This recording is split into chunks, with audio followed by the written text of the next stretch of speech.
몇 년 전에 한창 또 이슈가 되었다가 이제 좀 사이클을 크게 타게 되는 이제 가상자산에 대해서도 말씀드려 보겠습니다. 국회지 도표를 봐주시면은 만약에 미국에서 이 자산을 100% 안전하게 보증을 해주고 그리고 한 3년 정도 투자를 하면은 뭐 한 10배 정도 갈 수 있는 그런 자산이 있다. 많이 빠질 수도 있지만 절대 망하진 않는다 라고 생각을 한다면은 저희가 다 투자를 하겠죠. 그런 자산들이 있기는 하죠. 근데 그게 미국 채권입니다. 미국 국채 같은 경우에는 정부에서 보증을 해주지만은 수익률이 그렇게 높지는 않고요. 비트코인 같은 경우에는 최근에는 이제 미국 증권거래소에서 인증을 해주면서 이제 제도권 시장에 좀 편입이 됐고 지금까지 있던 그 어떤 자산들보다도 가장 높은 연평균 수익률을 기록하는 자산이다. 라고 볼 수 있을 것 같습니다. 하지만 도표에 보시면은 고점 형성 이후에 이제 80~90% 정도까지 직전 고점 대비 빠지는 모습들을 보이고 있기 때문에 변동성이 매우 높은 자산으로 이것만으로 이제 은퇴 준비를 하는 것은 이제 조금 리스키하다라고 볼 수 있을 것 같습니다. 다음으로 10페이지를 봐주시면은 투자 금액과 투자 수익률 두 가지 축을 가지고 은퇴 준비할 수 있는 그 시간을 조절할 수 있다라고 말씀드렸는데 투자자들의 위험 선호에 따라서 선택해야 될 자산을 고민해 볼 수 있을 것입니다. 우리나라 사람들이 많이 투자하고 있는 미국 주식, 주요 채권들, 원자재 이런 다양한 자산들에 대하여서 12개월 수익률을 계산해 놨다. 보시면은 우리나라 사람들이 많이 가지고 있는 미국 반도체가 포함되어 있는 IT 같은 경우에 연평균 수익률이 한 17% 정도 됐고요. 나스닥 같은 경우는 13%, 그리고 S&P 같은 경우에는 한 11% 정도의 수익률을 기록했다. 그리고 채권 중에서는 글로벌 하이힐드, 그리고 원자재 중에서는 구리가 좀 높은 수익률을 기록하고 있다라는 것을 말씀드릴 수 있을 것 같습니다. 결국은 미국 주식 같은 경우에 장기적으로 투자하면 훌륭한 투자 자산으로 사용을 할 수가 있는데요. 저희가 장기 투자를 하지 못하는 이유 중 하나가 이제 공포심 때문이지 않나. 투자를 했었을 때 원금이 보장이 될 것이고 장기적으로 투자했었을 때 예금보다 훨씬 높은 수익률을 기록할 것이다 라는 믿음이 있다면은 은퇴 자금을 운용할 수 있는 수단으로 훌륭하다라고 생각을 하고요.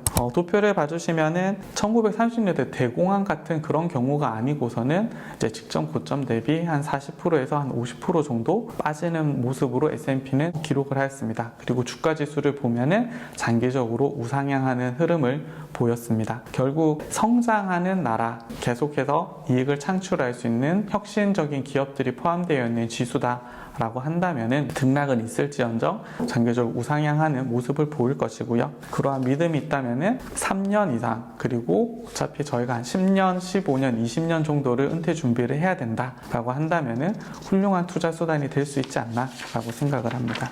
그러면은 언제 투자했다가 언제 팔아야 될까요? 라는 의문이 생기실 수가 있습니다. 약간 좀 우스갯소리기는 하지만은 제가 세미나를 다니면서 다른 이제 임원분들이랑 세미나를 했었을 때 그분들이 얘기를 해주시는 게 이거를 정말 열심히 하시는 분들은 다 집에 갔다. 이제 은퇴 준비 다 끝나서 집에 갔다는 게 아니라 이거 너무 신경 쓰느라고 회사 일을 안 해가지고 집에 갔다. 그렇다면 타이밍에 좀 신경을 쓰기 힘드시다 라고 한다면은 매월 이제 꾸준히 동일한 금액을 투자하시더라도 충분히 좋은 성과를 거둘 수 있다 라고 말씀드리겠습니다. 12페이지 도표를 보시면은 이게 너무 비싸져서 이제 못 사겠어. 지금 이게 고점이 아닐까? 라고 생각해서 못 사시고 고점 대비 조금 빠지면 사야지, 너무 비쌀 때는 안 사야지 라고 미뤘을 경우에는 시장보다 못한 수익률을 기록한다 라는 것을 보여주는 표입니다.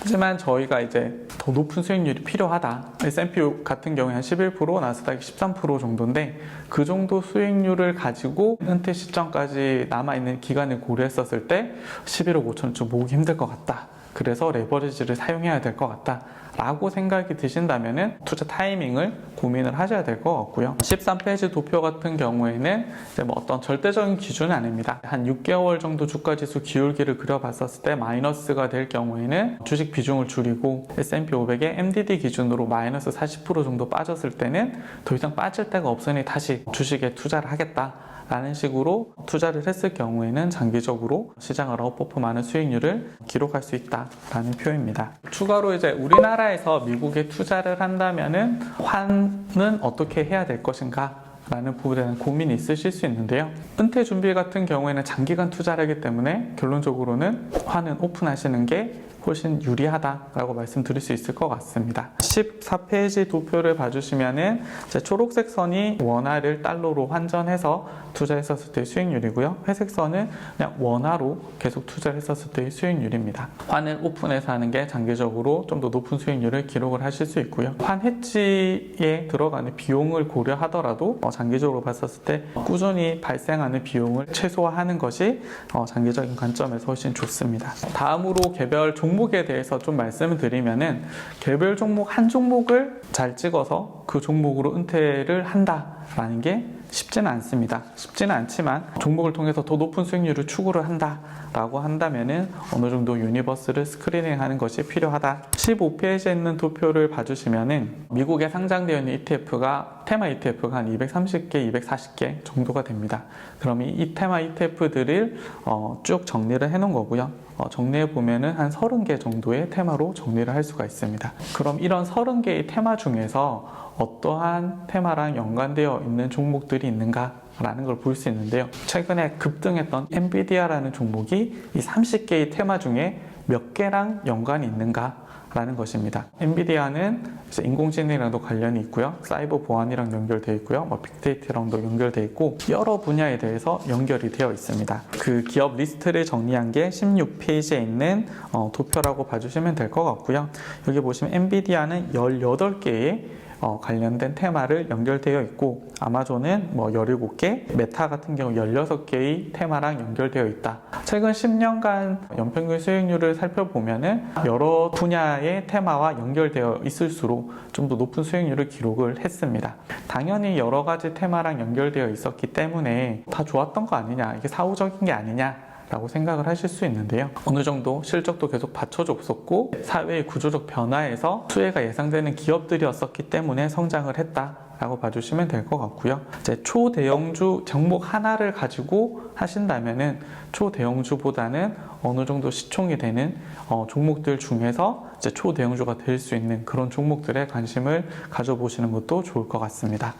S&P 500 같은 경우에는 시총이 제일 적더라도 한 10조 정도 되는데 우리나라 시장이랑 비교해보면 10조 정도면은 대형주기 때문에 10조가 좀 너무 적다라고 생각을 하시면 한 50조, 100조 이런 기업들을 가지고 보셔도 좋을 것 같습니다. 17페이지는 미국 같은 경우에는 기업의 정보를 얻기도 힘들고 봐야 되는 것들도 시차도 좀 다르고 투자하기도 힘들고 해서 우리나라 시장에서 은퇴 준비를 하시겠다라고 하신다면은 대형주로 준비를 하시는 것을 추천드립니다. 17페이지 도표를 봐주시면은 이게 유니버스별로 한 20% 이상 수익률이 발생하는 기업 비중이 어느 정도냐라는 거를 시계열로 쭉 그려놓은 곳입니다. 보시면은 코스피 코스닥을 전부를 다 잡나 아니면 NKF 500이라고 시가총액 500개 종목을 가지고 잡나 아니면은 코스피 200 종목을 가지고 잡나 한 20% 이상 수익률을 기록한 기업 비율은 거의 비슷합니다. 하지만은 우리나라에서 대부분 상장 폐지를 되는 종목들 같은 경우는 대형주에서는 거의 없고요.